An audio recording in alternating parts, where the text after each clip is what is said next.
जब पढ़ते पढ़ते रात छोटी लगने लगे तो समझ लेना कि कामयाबी बहुत नज़दीक है। हेलो दोस्तों, स्वागत है आप सभी का आपके अपने परिवार दिमाग स्टडी ऐप में। दोस्तों, आज की इस वीडियो में हम दिल्ली सल्तनत की जो सैयद वंश है इसको हम डिटेल में डिस्कस करेंगे। यहाँ से अक्सर एग्जाम में क्वेश्चन पूछा जाता है, तो अगर आपने पूरा वीडियो ध्यान से देख लिया तो इस टॉपिक से रिलेटेड आपको कोई और दूसरी वीडियो देखने की आवश्यकता नहीं होगी।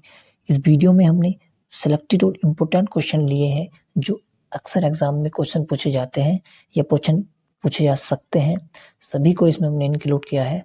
और साथ ही हमने इसमें जो प्रीवियस ईयर क्वेश्चन है उसको भी हम डिस्कस करेंगे, तो वीडियो बहुत ध्यान से देखना। और अगर आप कंप्लीट हिस्ट्री की तैयारी करना चाहते हो, पॉलिटी, तो आप चैनल की प्लेलिस्ट में जाकर के पढ़ सकते हो। और जब भी आपको लगे कि वीडियो आपके लिए हेल्पफुल है तो वीडियो को लाइक करके चैनल को सब्सक्राइब करना। चलिए बिना देरी किए वीडियो की शुरुआत करते हैं। बात की जाए दिल्ली सल्तनत के सैयद वंश के बारे में, तो ख्रिज खां जो था इसका संस्थापक था। इसने 1414 ईस्वी से लेकर 1421 ईस्वी तक शासन किया। कहाँ पर? भारत की राजधानी जो है इस समय दिल्ली पर इसने शासन किया। तो चलिए डिटेल में समझते हैं। सैयद वंश की स्थापना ख्रिज खां ने की। सैयद वंश स्वयं को पैगंबर मोहम्मद का वंशज मानते थे। जो इस्लाम धर्म में जो पैगंबर मोहम्मद हुए उनका ये वंशज मानते थे।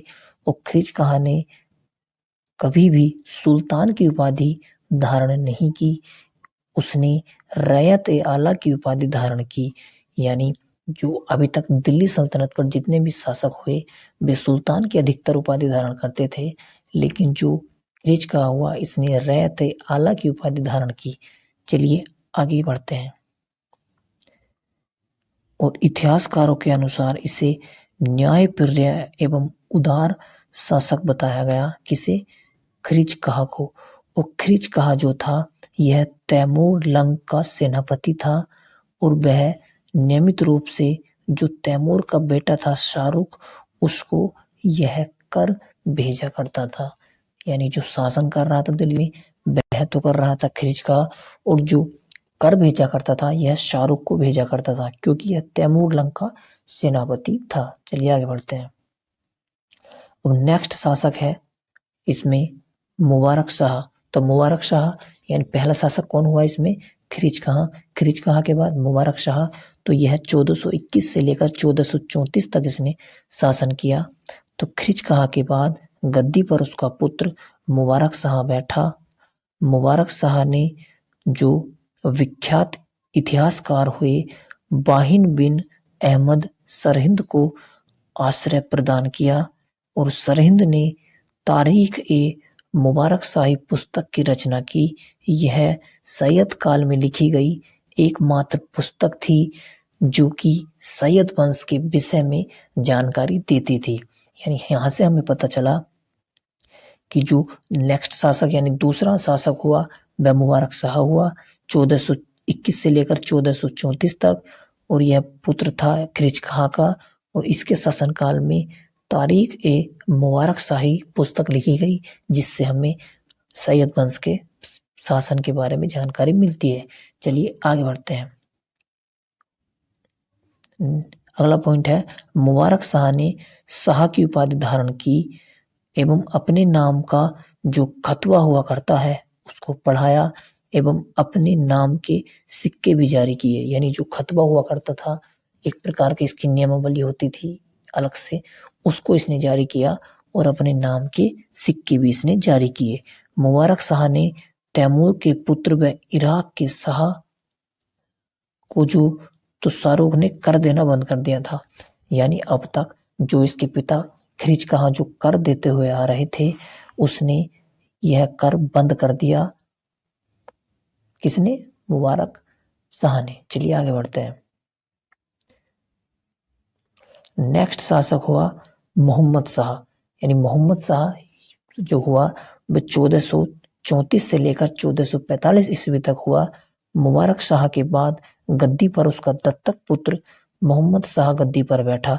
अब बात दत्तक पुत्र की है, तो दत्तक पुत्र ऐसा पुत्र होता है जो गोद लिया हुआ हो, उसको हम बोलते हैं दत्तक पुत्र, यानी जैसे मानिए ए है और ये बी है, ए बी की जो संतान है उनको संतान नहीं है, और अगर सी है, सी से ले ली जाए तो यह जो होगा यह पुत्र होगा, यानी खुद की संतान नहीं होकर गोद ली हुई संतान को दत्तक पुत्र कहते हैं। मोहम्मद शाह की मृत्यु के बाद उसका पुत्र जो अलाउद्दीन आलम था वह सुल्तान बना। यानी इतने बड़े क्वेश्चन नहीं बनते इस टॉपिक से, लेकिन जो भी बन सकते हैं सभी को हमने डिटेल में डिस्कस किया है। तो चलिए आगे बढ़ते हैं। बात की जाए अलाउद्दीन आलम शाह जो बना वह 1445 ईस्वी से लेकर 1451 ईस्वी तक रहा। अलाउद्दीन आलम शाह मोहम्मद शाह का पुत्र था और यह सैयद वंश का आखिरी शासक हुआ। यानी सैयद वंश के संस्थापक कौन थे? तो वे थे खिरिज खां थे। कौन थे? खिरिज खां। और जो नेक्स्ट जो अंतिम शासक हुए वह हुआ अलाउद्दीन आलम शाह। तो नेक्स्ट जानते हैं। और इसी के शासनकाल में दिल्ली सल्तनत के शासन की जो बागडोर थी वो सैयद से निकलकर लोदियों में हाथ में चली गई। यानी इसके बाद दिल्ली सल्तनत पर लोदी वंश आता है, उसको हम अगली वीडियो में डिस्कस करेंगे। तो चलिए यहाँ तक हमने थ्योरी को कवर किया, अब हम प्रीवियस ईयर क्वेश्चन को डिस्कस करते हैं। पहला क्वेश्चन है सैयद वंश के संस्थापक कौन थे? तो सैयद वंश के संस्थापक की अगर बारे में बात की जाए तो खिरिज खां जो थे वो सैयद वंश के संस्थापक थे। सैयद वंश की स्थापना कब हुई, यानी संस्थापक जो था वो शुरुआत कब हुई? तो 1414 में इसकी शुरुआत हुई और अंतिम की बात की जाए तो यह 1451 में इसका अंत हो गया।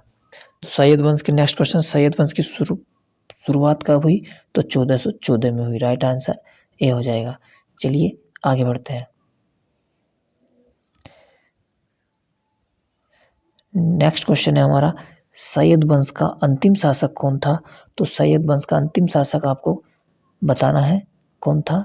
इसका आंसर आपको कमेंट बॉक्स में बताना है। अगर वीडियो आपको पसंद आई हो तो वीडियो को लाइक करें, चैनल पर नए तो सब्सक्राइब करें, और अगर कंप्लीट जीके, हिस्ट्री, इकोनॉमिक्स किसी भी तैयारी करना चाहते हो तो चैनल की प्लेलिस्ट में जाकर आप पढ़ सकते हो और अपनी तैयारी को इम्प्रूव कर सकते हैं।